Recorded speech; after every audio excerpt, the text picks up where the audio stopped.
Boys, good to see you. It's been a week. Hello, Adam. Hi, Adam. Really quiet week. How are you, Danny? I'll get to him in a I'm moment. actually great. Yeah? Really good. I'm happy to see you. I loved being up in the Blue Mountains and then Brisbane to watch the Blues. A very dominant performance, but that hasn't been the main talking point. No, No, it hasn't. not So, for Journos. That's Not for, this smug, arrogant face of his this whole morning. Even on the phone, he rang me on the way in. I could just tell he was coming in to be annoying.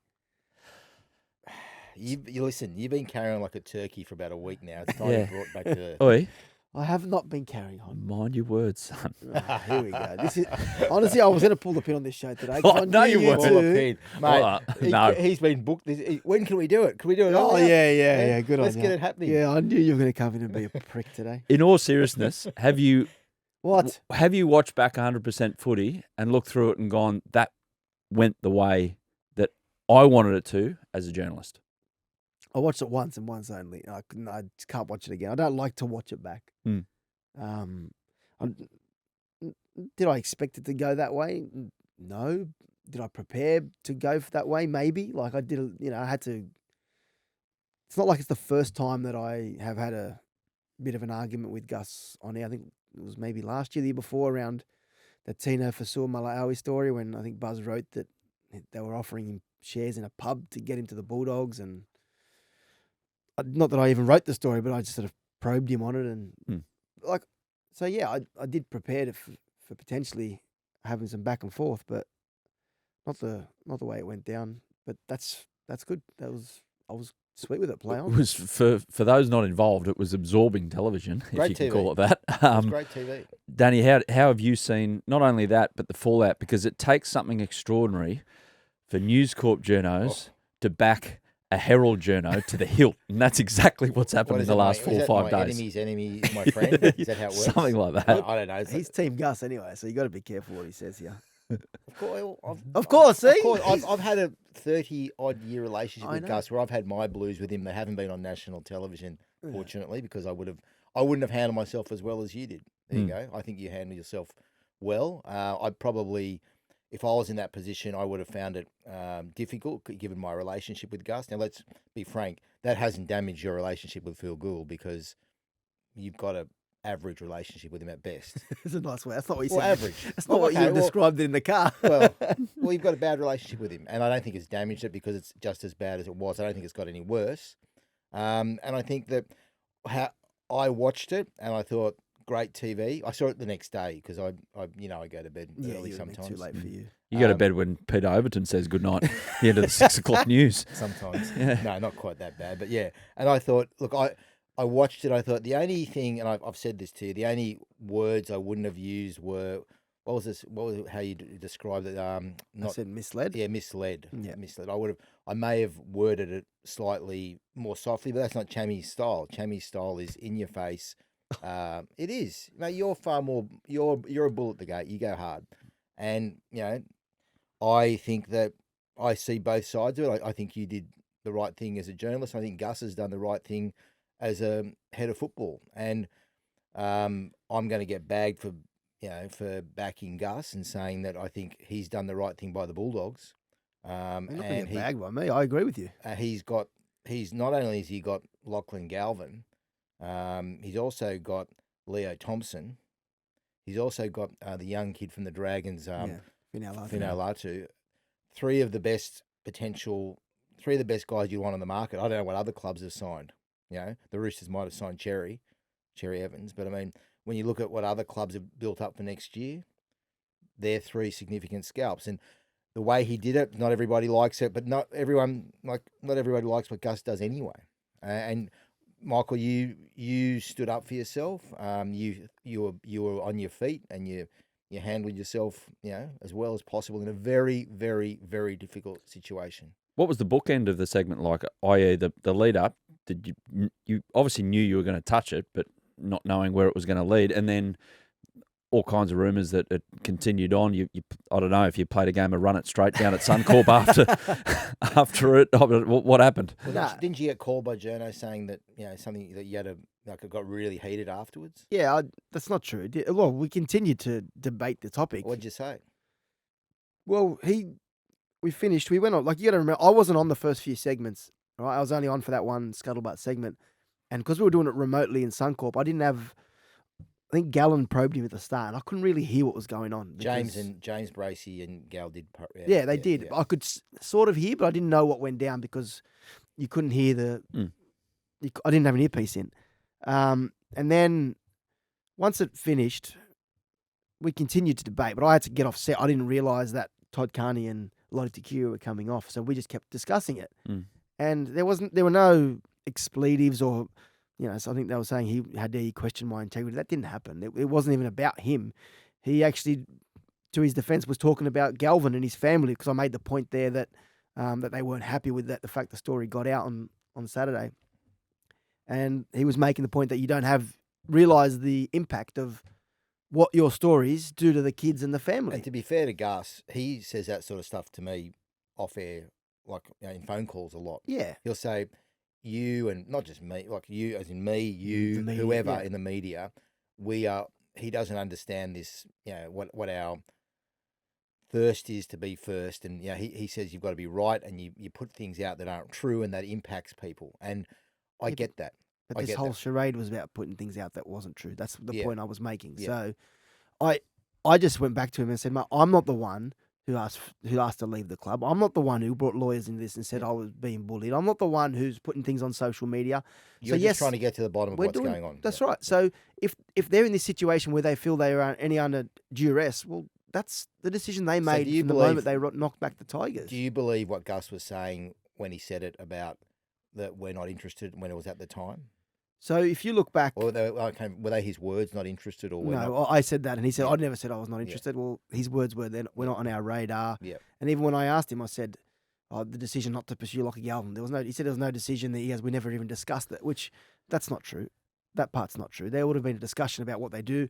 They decided, even that discussion, the very simple discussion about, okay, he's not on the market till 27, they would have had that at least and said, okay, we're not going to go there. I don't think that happened, Danny. I think they did have discussions. Yeah, well, they definitely did have discussions. Whether they'd sign him or not, or whether they're interested or not. And I think that at the time they were saying not because of when he was coming off. Yeah, but I didn't. But then he was on. And this is the thing. I didn't want to go on with receipts, but he also said, I think on his podcast, that it was untenable, that it had to end with him at the Tigers the way that it was going. And that was the point I was making. I was like, mate, you are 3 steps ahead of everyone at all times. Are you expecting everyone to believe that you didn't think that the way it was playing out was going to end with Lockie Galvin leaving the Tigers immediately? I was just saying that you'd be a fool to think that they didn't know that. Yeah, he was looking back at all the language, and there was a kind of... I think was careful. Gus was careful with what he was saying at the time. A while back, yeah.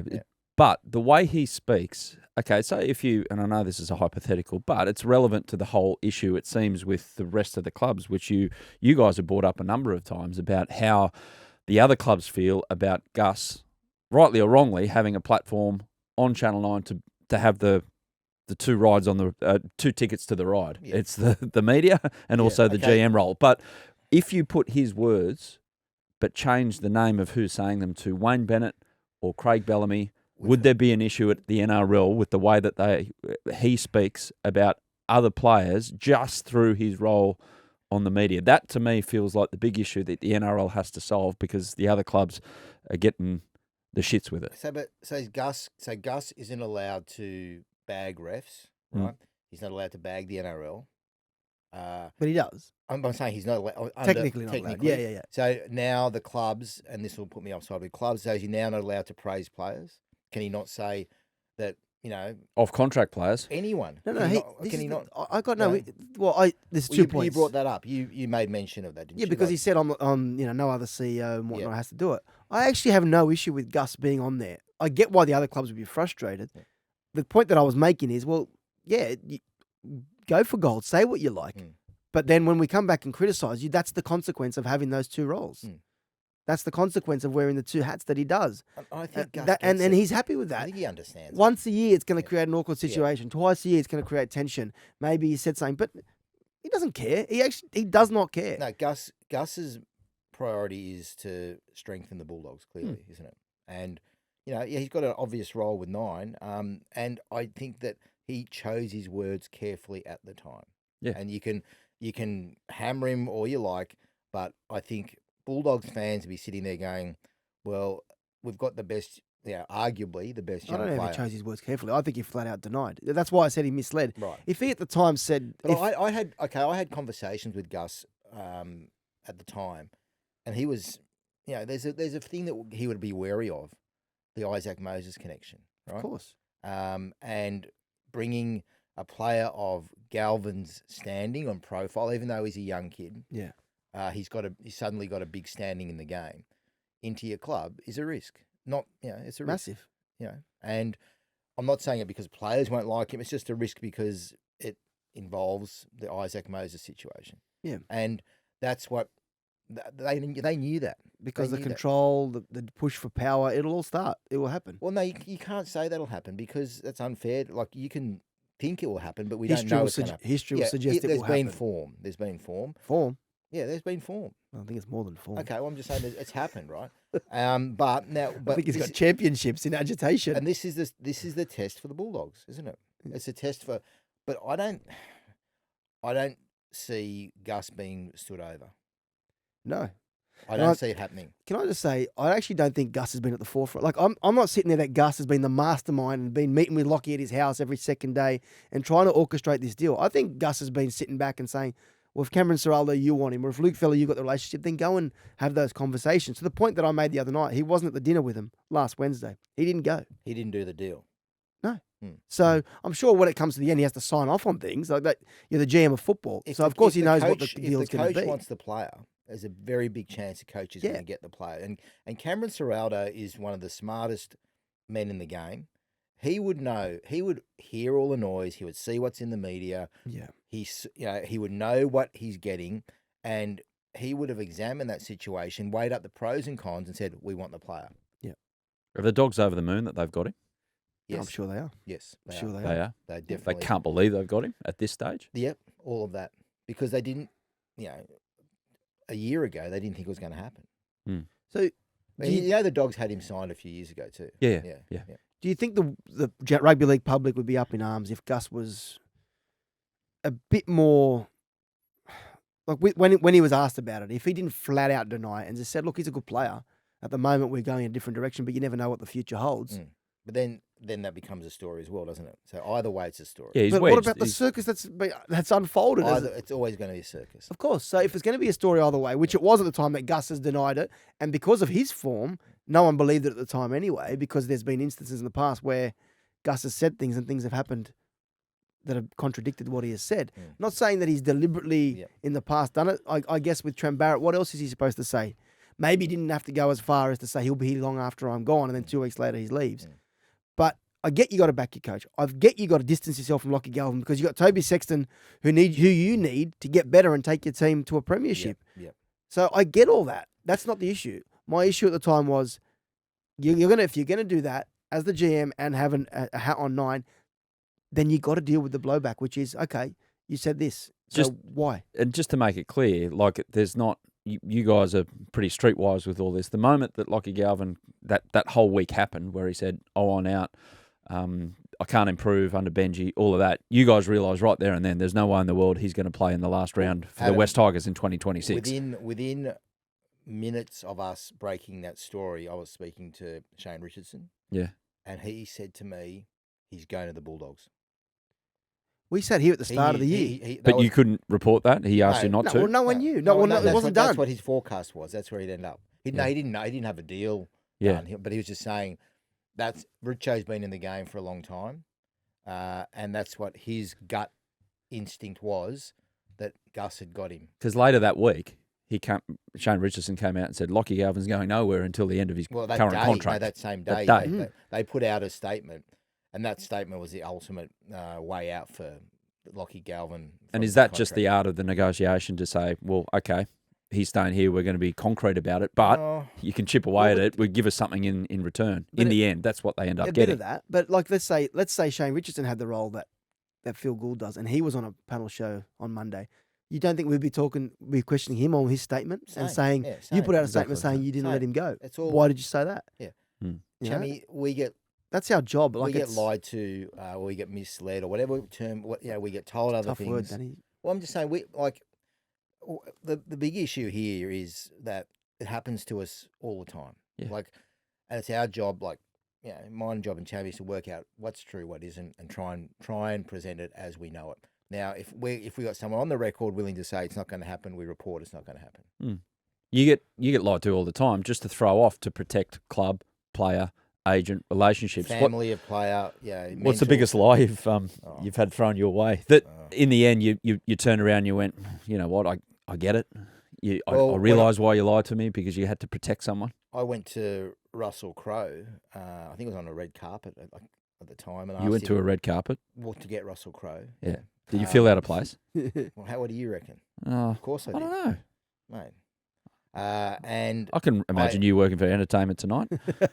TM, what's that? I don't know. Don't go. You're going to trip up. He's the Richard Wilkins of the NRL. Yeah, exactly. And I asked Russell Crowe, do you want to buy South? He said, no. Yeah. How long after? Not long. I kept on digging. Yeah.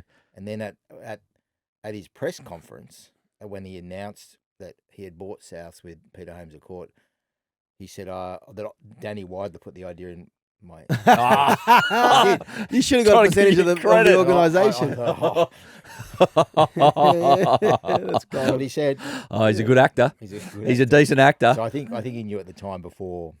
Geez, that would be hard, wouldn't it? One of the best actors of his generation, trying to get him to tell the truth. Like he could just go in any character he wanted that's to. Right. What about you, Chammy? Have you been told?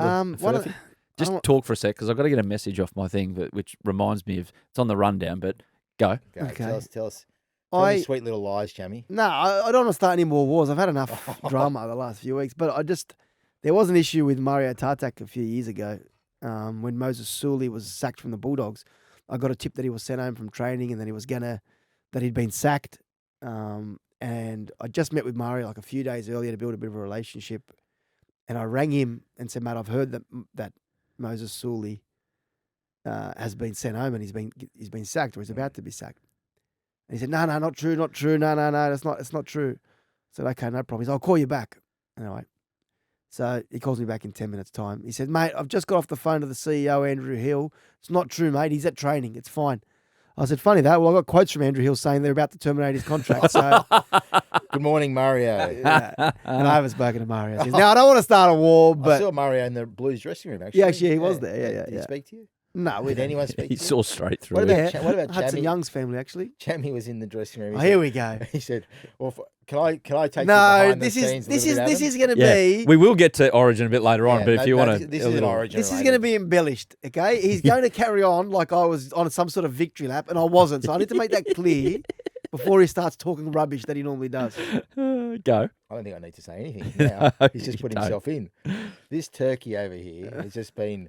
Like, it's been impossible. He's needed security from people wanting to take selfies, congratulating him, backslapping. You know what he is? Michael Chammas is the people's champion. He actually rode down Caxton Street, I heard, in a chariot to the game the other night. This is good. Is anything I'm saying untrue? Look, all I'll say is I'm glad... All I'm saying am I misleading anybody? is I'm glad I was in Queensland and not in Bankstown. Am I misleading anybody? Hey? Am I misleading anybody with Look, what I was said? really overwhelmed by the support. Yeah, it was nice. What do you want me to say? No support from me. I'm on Team Gus. Yeah, I Team Gus. But it was nice. At one point, some bloke came up to me. He was like, he just made a beeline towards me and he grabbed my hand with two of his hands. He said, "Thank you for your service to the game." And I was just like, I felt like I was some sort of war veteran. I was like, what do you mean? Here's your medals. Yes. Like, that's a first in journalism right there. Normally you're sort of ducking for cover and you're trying to avoid people. But it was like I walked into the Sofitel at one point. There was this group like clapping me in the corner as I walked into the team hotel. A lot of love out there for Gus. Right. I was just like, okay, so what am I going Gus next week? This has been great. Hey, in all seriousness, when are you next on 100% footy? It's your turn next week, isn't it? Well, yeah, I actually, I think. What you on for the rest of the year now? No, I think I'd like to see Michael do it this week. Yes. It's your week, mate. I know, but I'd like to see you do it. I think it'd be good TV. And I think that's what you provided with Gus was great TV. And that, at the end of the day, that's our business, is to provide good entertainment. And you did that with Gus. And I know your relationship's not great with him. I think in the end, like you were both doing your job. Gus was... doing his job, you were doing your job, and it made good television. Any contact with him in the last few days? No, but that's not unusual. Like we're not texting buddies, or we don't speak. Well, Fair enough. when I see him. So what happened before the show? Like when you did you see him before? Or? Well, before the show, it was strange because we're obviously at Suncorp Stadium, right? So they're there. I think Gus is there a bit early to do a pre-record with Bracey, and all the stories started to drop. I think there was a Reid Marnie story that written by Fox Sports about him given formal permission to leave, and then there was the story written by. I think you can look around. Formal permission to look around, Yeah. and then there was a story on by Peter Bedell about Toby Sexton leaving the club at the end of the year. So I'm sure he had to deal with. Oh, can we say what's on your phone right now?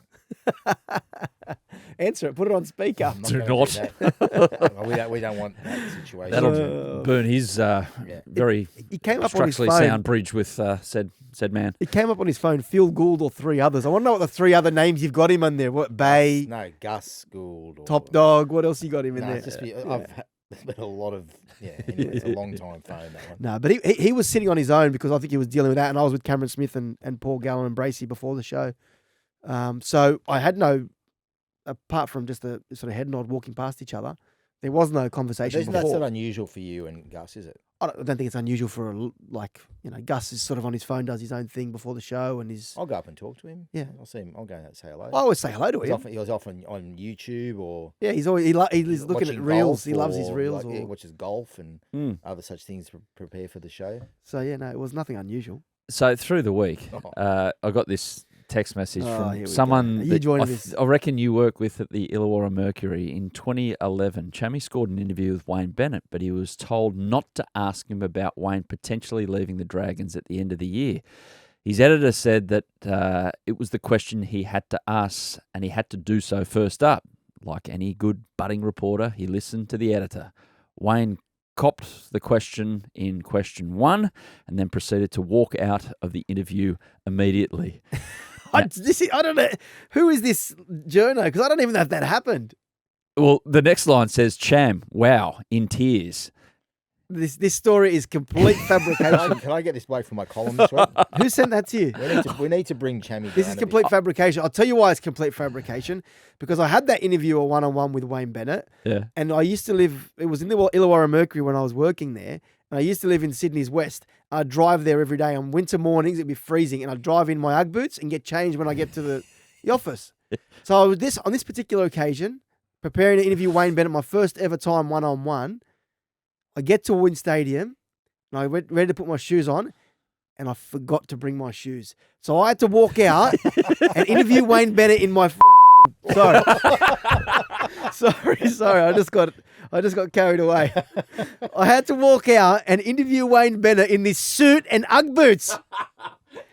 You can imagine his face when I rocked up. So I can tell you now, it didn't last one question. I wasn't brave enough to rock up with a suit and Ugg boots and first question saying, Wayne, are you leaving the Dragons? Did you ask him though? I don't even remember that. Is that from Fitzy?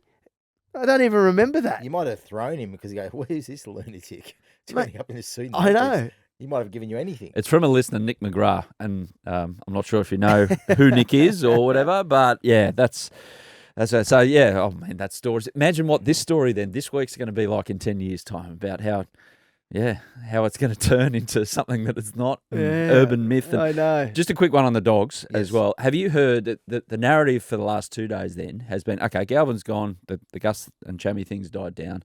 Sort of. But we just stoked it up Monday, again. till you throw me under the bus again and make me go on. So I think you should go on. Have you heard anything around the notion that the former Panthers at the Dogs, who are still mates with Jerome Luai, are not going to be happy with this guy walking through the door and tell them which way the wind blows? Oh, I think you've been reading News Corp Press. Oi, wow. Well, I do. Mate, don't bag my buddies at News Corp. Yeah. Chammy's cheerleaders. Well, he's become one of them Chammy's cheerleaders. this week. The cheerleaders. Chammy. Don't be like Michael that. Chammas, we love you. Danny Weidler, we do hate not. you. Mate, they don't love me. They just hate Gus, and that's why. Yeah. That's all it They is. love you too, Chammy. You've got a good relationship. But is there any thought that could be a problem for Cameron Ciraldo and the Dogs for the rest of this year? Because he's walking through. He's walking into a stable environment. Politely, if you think that Cameron Ciraldo is a rogue operator who wouldn't consider everything, you're crazy. Or wouldn't consult with his senior players. You're just crazy. Like he would. Cameron Ciraldo is considered to be one of the best young coaches in the game, one of the best minds in the game. He understands people. I just think, don't necessarily go down that path. Lockie does have a job to do, though. To these guys who would have been reading, watching, They've got to get talking, to know him. Yeah. they would have heard that. And they will be sceptical. Of course, they'll welcome him in. He's one of theirs now. But in the back of their mind, they'll be thinking, is what's being said about him real? And they're going to have to make up their own mind. So Lockie's going to have to earn their trust more than most others would have. Especially because some of the accusations that are out there is that he has spoken out of school in some of the accusations that were made against Benji And you Marshall. know what? It's an easy story to write. And it's hard to say it's true or not true, right? It's hard to, like, you can write, it's going to cause... I don't think it will, but... One day... Well, you think it will? No, I don't think it will, but I do think he has to win them over, and more so than a lot of players who go there. One day down the track, if it doesn't work out, people say, well, that was because he didn't, but... Well, it's not win them over, it's just fit in quick. I mean, I asked James Graham on Triple M last night, Thursday night, on Thursday Scrum, just asked him a simple question. When you go to Vegas next year and watch the Dogs run out against the Dragons, what number will Lockie Galvin have on his back? And without even a breath, he goes 7. Yeah. He's brought there to be the 7. He will be. And depending on what happens with Reid Marnie, they've got massive raps on Bailey Haywood. Does he become the 9? And Burton, is it 6? The thing about all this for me is, this is where I come back to what I said earlier about it being a disservice on the kid.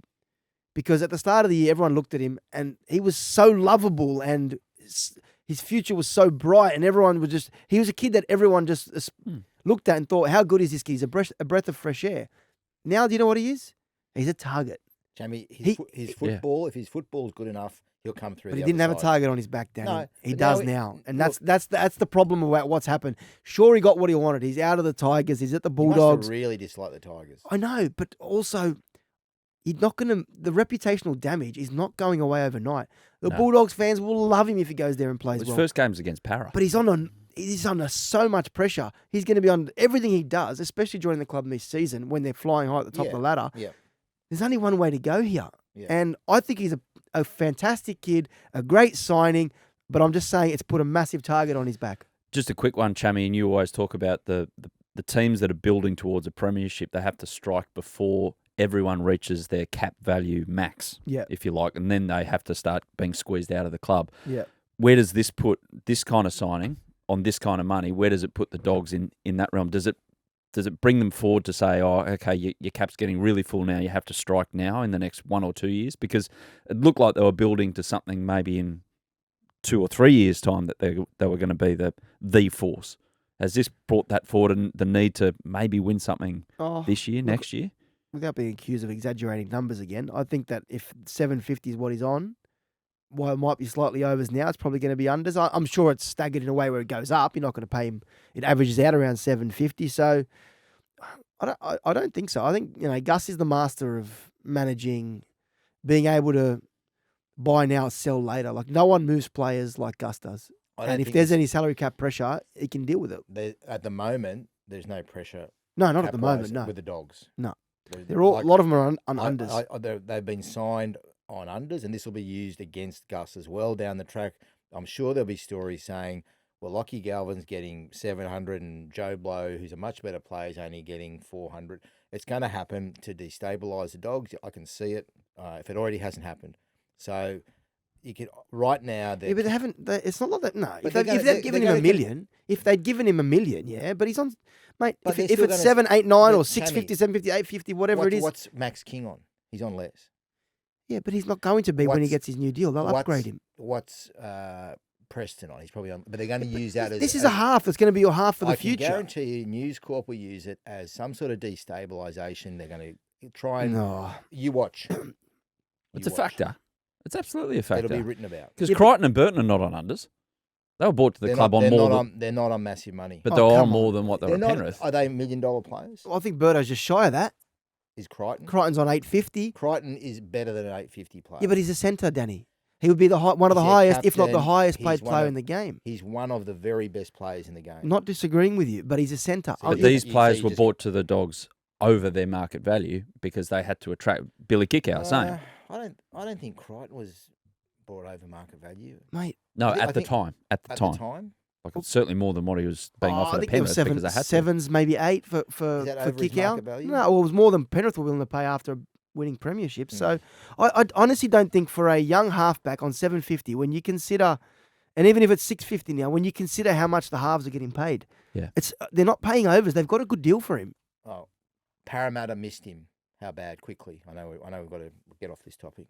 How bad for Parramatta? Yeah. We're not talking about that. We haven't talked about that. I don't reckon it's the end of the world, honestly. I think I think maybe Joash Papali might get a chance at 6. Look, I think they thought they had him. They thought on Friday night when they played Manly, I think they were under the impression with Isaac Moses that he was coming to the club. I said the other night, I think Isaac wanted him to go to Parramatta. Isaac with Mitchell Hang there. on, so you're saying Isaac hasn't got influence over Lockie Galvin? No, I think Lockie's decision is agree. his. I agree. Why are you surprised? Well, no, because everything else that gets said. Well, does he just have asked a question that he knew the answer to. Yes. Yeah. Well, I think he wanted him to go to Parramatta, yeah. But the kids always wanted to go to the Dogs. Says a lot about the kid then. Does. Off to a break. Back in a sec. We'll talk Origin. Danny, you spent the entire campaign with New South Wales. What was the thought out of how Laurie Daly and Craig Bellamy and the entire coaching staff came up with a system, a structure to enable the players to go out and do what they did at Suncorp on Wednesday night? What stood out? Well, what stood out was their physicality and their toughness. And the way they played was, you look at someone like Isaiah Yeo. You all right, mate? Yeah, I'm fine. You get emotional? Not emotional. I was happy the Blues won. I won't lie. It was a tremendous victory.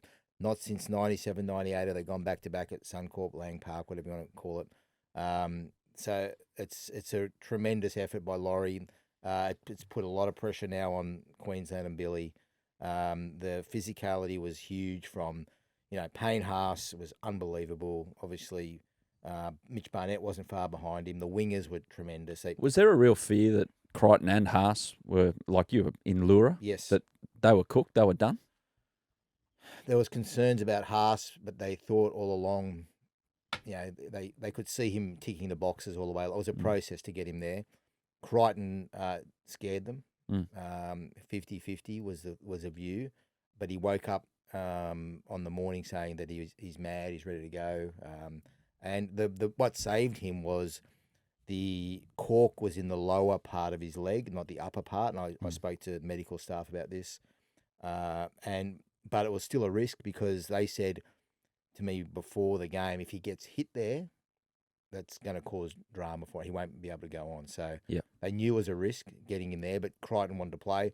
And his defensive effort was unbelievable. How they switched sides for him when Toto got sin binned.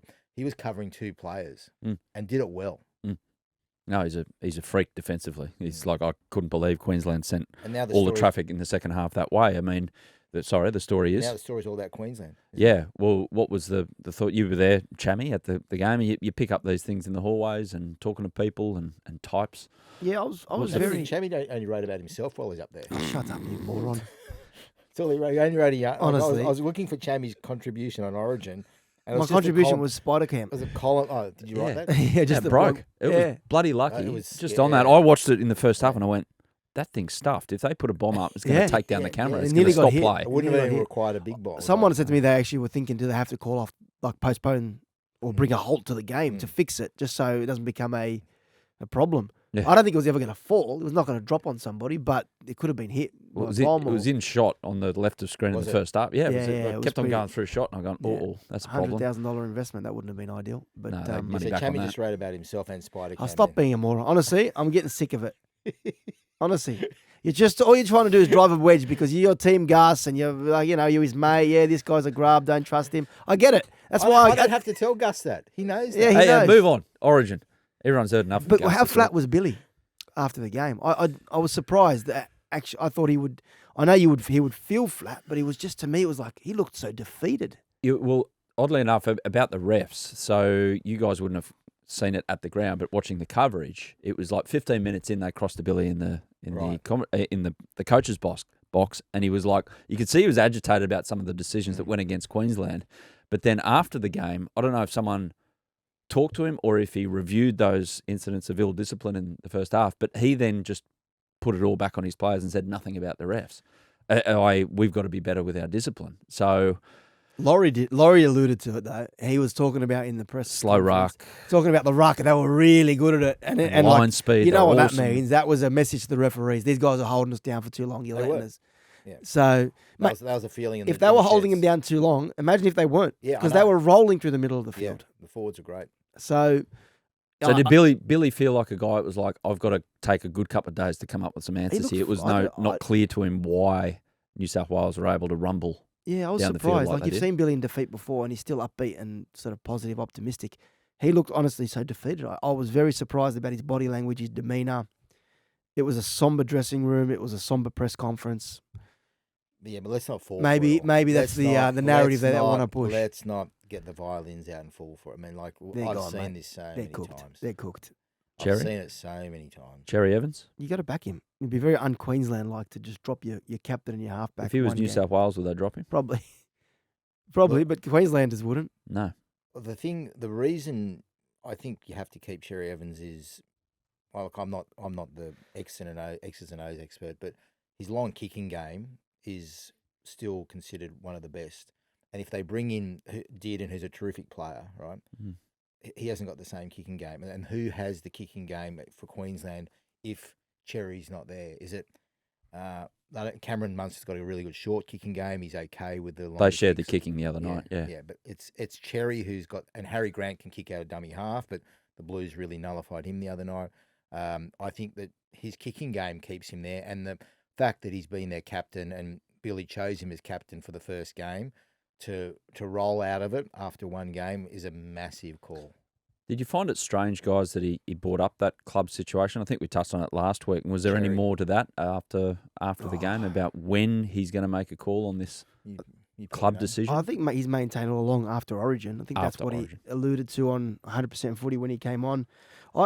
I think it's fair that his position in the team is questioned. I think his performance wasn't good enough. I don't think he should be dropped. But I also think he wasn't alone, Chammas. well, that's what I was going to Yeah. say. I don't think he was. If you look at that spine, they were non-existent. The Queensland spine was non-existent. Harry Grant had his worst Origin game.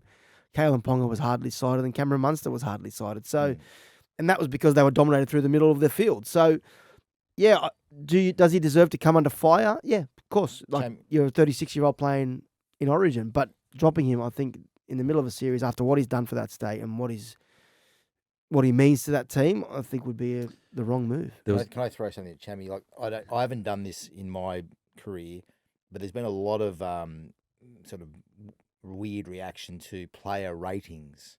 Ratings of I don't know who did them, but I think that Cherry got a 6 out of 10, and Nathan Clear this is in the News Corp press, and Nathan Clear is rated 5 out of 10.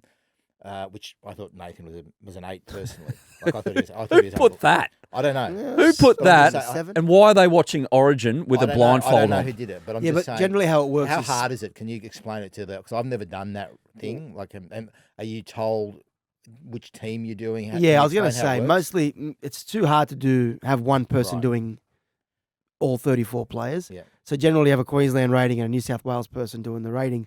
And obviously that's going to be then subjective as Hang to on, so what you you have a give New those. South Wales doing New South Wales and a Queensland doing Queensland. Well, it Is it- depends. Sometimes you don't have the luxury of that. Right, Like right. we're Sydney Should More be a Herald. rule. So Should be a rule. Yeah. The only people who can do those ratings are accredited coaches. no, because you want No. people. The- They don't know what they're looking at. I don't disagree don't with even you. look at them, But the and I fact that know Danny's they're the talking highest about it, rating people, thing. people do talk. They're the about highest them. rating Yeah. things, aren't they? Of The course, most they clickable are. things. Yeah, of I course. hate them because it's But just do you look at them? No, not Okay. anymore. People look at them to I didn't know criticize the what people Nathan doing. Cleary- People Yeah, look at them right, to right. criticize the people doing them and say you're a I moron. don't know who did And that's them. exactly what you're I don't doing. know who did them. I don't know which ones. ones you're referring But to. it was No. a 5 for I think for Nathan Nathan. was a 5. I think Nathan was an 8. Nathan was a His 7. kicking was a 0. Yeah. His But goal he- kicking was a minus. But even his normal, even his general play kicking Yeah, wasn't. but his on. general play was unreal. The Yeah. way He stuffed one kick up, but I think the rest of them gave Angus Crichton and Yeah. Lee Martin all the time they needed to go down and 3 absolutely tries, bash seven, the Queensland seven, back three. 7.5 for Nathan. Yeah. No, that's To be crazy. honest with you, and I don't think it was a great game. I think New South Wales were ordinary. They were just. Out of 10, what's he get the game? It was the worst Origin I've seen. Really? Yeah. Worst. First half I actually enjoyed because I it was enjoyed it. there was a bit of speed to it, and then the little twist at the end of the half with the sin binning. It was like, oh, okay, coming up next. That was like the perfect hook for the second half. Then the second half was like, No, Queensland won the last 50 minutes or so, 6-4, wasn't it? So, I don't. Just the standard is set so high, and that was compared to last that was a club year's game decider, to me. yeah. And the atmosphere in the crowd was A lot it of was blues. flat. sounded There was a lot flat. of blues. It was flat. It was a flat night. There was more blues than I thought up there. Yeah, my son did say, oh wow, that's a good away section. Yeah. Like the whole anyway. but even sprinkled throughout the stadium, there was a lot of blue. Just one headline. The Courier Mail came up with the headline, "Smash this Blues grub," and it wasn't in reference to Danny Weidler. It was in reference to Spencer Leniu. And did you catch up with Spencer after the game? Yep. Has anyone spoken to him about, was he surprised that they didn't kick to him? I think he showed what he thought of them. Yeah, well, on at the field. time. He's on a media ban. Of course. That's right. And I did ask him for an interview. I said, Spencer, we able to talk now? No, not yet. Not yet. Latrell as well. Do you go up to him? I didn't see Latrell. Like, we were kept out of the change rooms for a long, long time. They did all their celebrating, and by the time we got in there, I didn't see Latrell in there. I didn't see a lot of the players, actually. You were in there? No, I didn't get. Well, I did, but I got there very late. I saw there weren't that 3 many players. I saw. hanging around. He's too busy getting pats on the back. He didn't I realise did my he own was press there. conference after the game. That's Idiots. I'm laughing because it's true. It is so. Adam, Shut up. If I could only tell you what it was like being around the People's Champion. You're such an idiot. Sorry, go on. What was It was back to the scene? It was just remarkable. I had to leave him because he's either talking about himself. You're such a. Oh, man. I'm gonna throw this phone at your head. Back to Leniu. So he didn't want to break his own But he showed what he thought. media of it. celibacy. And that he's on. a lot of smarter people than me say that was a sign that Queensland, weren't up for the fight. I thought it was crazy. That if there was going to be one, and you said about how there was a bit of a dormant atmosphere there. If there was one thing that was going to get the Spencer. crowd going and get Queensland and going. get Tino absolutely try and impale him, was that. But didn't happen. No. That's a shame. Disappointing. Anyway, you going to Perth? Yep. You're on the bandwagon, aren't you? You're just everywhere. It's no bandwagon. I'm covering it for 9 years. Bandwagon. Yeah. You? He's a cheerleader these days. Yeah, I'm going. Yeah, I'm going going to on. Going to Perth. You're going to grace us with your presence over there? Stop or it, mate. I didn't see you at anything. Honestly, mind your words, son. Is there a Perth chapter yet of the Michael Chammas fan club? You can go and start that up with the Bears coming in, and you've put their roster together. I'm going to hang with Gus in. See you guys. I've had enough for the week. You've honestly done One last one quick one. Mal Meninga, heard him on Sydney Radio ACN this week. He said he is in discussions with the ARL, NRL about his role. It sounded like he was desperate to, yes, the role intrigues him with Perth, but he's desperate to actually take the Kangaroos on one last dance to the Ashes this year. I reckon that's fair enough, that he should be able to afford that, and then take over if he's going to take that Perth role, because it's 16 months before their first game. I feel like if you're going to be the Perth coach, you've got to be the Perth coach from the start. I think you've got to. I know Mal's been huge with the Kangaroos, and it's very dear to his heart, but. Again, he's not going to listen to me, but I think that if you're Perth, it's not his choice because it's going to be the NRL's choice, right? In the end, so. you really want him to start. It sounds like it's part of the negotiation. They've got a lot of work. I wrote a column on the night of the game, even though Danny said I didn't do anything about the NRL. You're right, you remember the NRL. Well, yeah, that's true. I wasn't sitting. Standing, yeah. I wrote that the NRL won't allow him to do it. The NRL want him to concentrate on the Bears because the test matches over there are October 26, November 1, November 8, whatever, around that time. You can't have the coach who's signing players from November 1 on the other side of the world. He needs to be in the lead up, speaking to players. They need to be signing players from November 1. You can do that from England. They've got telecommunications devices over there. Are you all in or not? That's the question. I think he's got to be all in. Because You've got to sign sign players. I think players. it's a huge, huge job. And I think they've already made one average appointment in the CEO. And I think that they've got to get their next appointment right, and it's got to hit the ground running. What do you think of the Mal appointment? I think he needs the right people around him. He's going to need some very smart, current people around him. And question, Kevy, Brad Fittler, Cameron Smith, who's your Australian coach? Yeah, it's if Freddie wants to put himself back in the furnace, and he didn't like the way the media treated him when he was Blues coach, then Freddie will be great. Cameron, he's got a lot of commitments, family and all that sort of stuff. be outstanding as well. But I'd probably, if Freddie wants to do it, give Freddie a crack. If he doesn't, Cameron. How about you? I like how the 9-man didn't even give the Fox guy a mention. Kevy? I was with Kevy. I did radio with him this week. Okay, what do you think? Is he a chance? It's a chance, but that'd be the order I'd go is if Freddie wants to do it and he's willing to put himself back in the firing line again, Freddie. Kevy's on fire on Fox at the moment, by the way. I'm enjoying his work. He's having so much He was fun. great on radio. You look at him, you go, like, why do you want to be a coach? Why do you want to be a coach? You have found your calling, mate. So Yeah. I'd go Freddie. Yeah. I think it should go Queensland, New South Wales, Queensland, New South Wales, like handing over. Yeah, well, Freddie's got the coaching experience. I think he'd be suited to that. I think Kevy has ambitions to be. Cameron would be great. If Cameron wanted to do it, he'd be great. It would be very good. I just don't know if he wants to do it. I think that's the thing. He'd have the respect of the players. He'd pick it up in no time. I think Kevy's got ambitions to be an NRL coach, and you don't want someone using the Australian team as a stepping stone to the NRL. God, I don't think that's never Cameron happened before. Well, I don't think Freddie and Cameron would though. I think they would see that as what they want to do. Anyway, Boys, have a great weekend. It's been some week. appreciate it. See you guys. Have a great weekend, everyone. We'll be back on our regular time slot next week on a Wednesday.